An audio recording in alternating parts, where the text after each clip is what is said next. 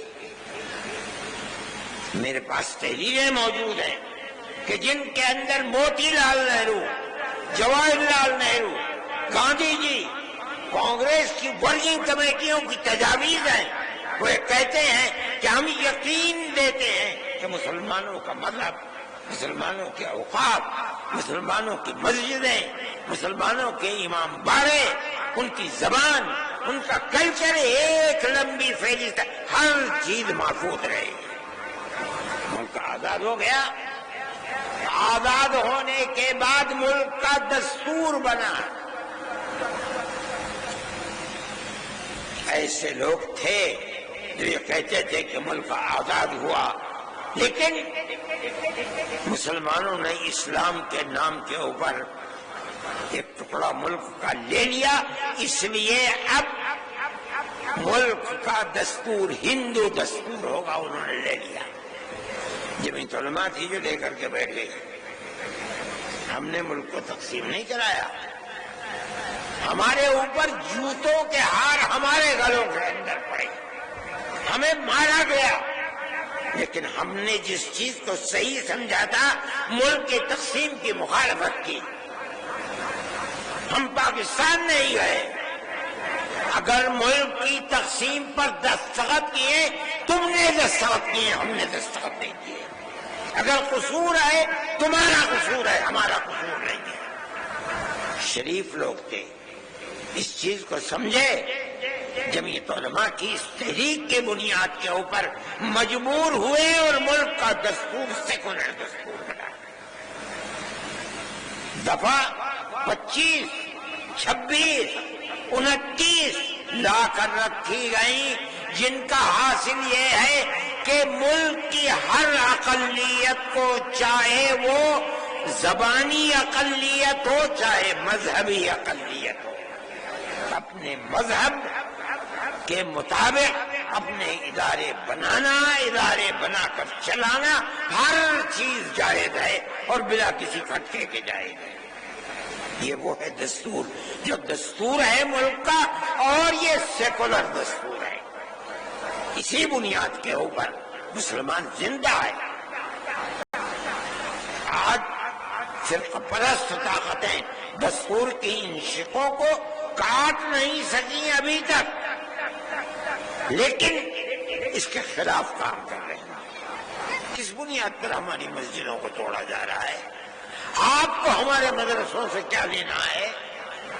ہمارے مدرسے کے اندر پڑھنے والے کوئی احتجاج نہیں کرتے، بسوں کو آگ نہیں لگاتے، ریلوں کو آگ نہیں لگاتے، کوئی جھگڑا نہیں کرتے. امن و امان کے ساتھ زندگی گزارتے ہیں، پڑھتے ہیں اور اپنی زندگی کو گزارتے ہیں۔ آپ کے اوپر کیوں شاخ گزرتی ہے یہ بات؟ کیا آپ ملک کے امن و امان کو پسند نہیں کرتے؟ میرے بھائی، جمعیت علماء کا یہ دستور ہے، جمعیت علماء اس چیز کو لے کر چل رہی ہے، آپ حضرات کو اس کی طرف توجہ کرنی چاہیے۔ میں یہ کہتا ہوں کہ آپ کو دستور نے حق دیا ہے، ہم اس چیز کو لے کر جمعیت علماء کورٹ میں چلی گئی ہے، سپریم کورٹ کے اندر، ان حالات میں جبکہ حکومتوں کی بنیاد نفرت کی سیاست پر ہے، جمعیت علماء نہیں سمجھتی کہ کوئی اور راستہ ہے علاوہ اس کے کہ ہم سپریم کورٹ کے کنڈی کو کھٹکھٹائیں۔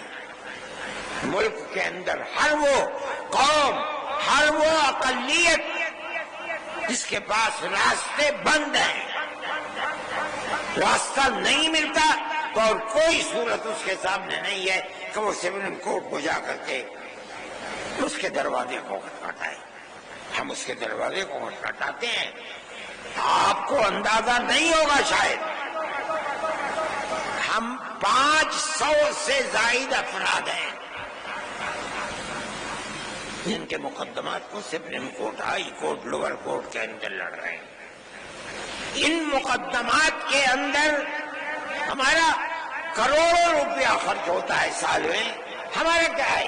ہماری جیب سے توڑے جاتا ہے، اس ہاتھ سے لیتے ہیں اور اس ہاتھ سے خرچ کر دیتے ہیں۔ جمعیت علماء کا یہ کردار ہے، جمعیت علماء اس کے لیے کام کر رہی ہے۔ سپریم کورٹ کے سوا ہمیں کوئی چیز نظر نہیں جاتی۔ وقف کے سلسلے کے اندر ہم سپریم کورٹ میں گئے اور بڑے سے بڑا جو وکیل کپل سبل جو ایک دن میں 5 منٹ کے لیے اگر کورٹ میں گئے 15 لاکھ روپے کی فیس لیتے ہیں۔ ہم جاتے ہیں، ان کو پیش کرتے ہیں، انہوں نے 3.25 گھنٹے کھڑے ہو کر کے وقف کے مسئلے کے اوپر گفتگو کی ہے۔ سارے ہندوستان کا، ساری دنیا نے اس کو دیکھا ہے۔ جمعیت علماء کے وکیل تھے۔ ہوتا کیا ہے اس کو اللہ جانتا ہے کر، لیکن جمعیت علماء سپریم کورٹ میں جاتی ہے، ہم بھی جائیں گے سپریم کورٹ میں، ہر بنیاد کو لے کر کے جائیں گے، جہاں ہمیں راستے نظر نہیں آئیں گے ہم جائیں گے۔ لیکن ہم یہ بات کہتے ہیں کہ ملک کی ایک پرانی تاریخ ہے، آج سے نہیں 1400 سال سے ہماری تاریخ ہے اس ملک کے۔ پہلے ملک کے اندر راجا اور رجواڑوں کی حکومت تھی، مسلمان زندہ تھا اور اپنے مذہب کے ساتھ اس ملک میں زندہ تھا، کیرلا سے لے کر سندھ تک زندہ تھا۔ اس کے بعد بابر آئے اور دوسری لوگ وسط ایشیا سے آئے اور انہوں نے حکومتیں کر لی، مسلمان اپنے مذہب کے ساتھ زندہ تھا۔ بہادر شاہ ظفر آخری بادشاہ تھے، چلے گئے۔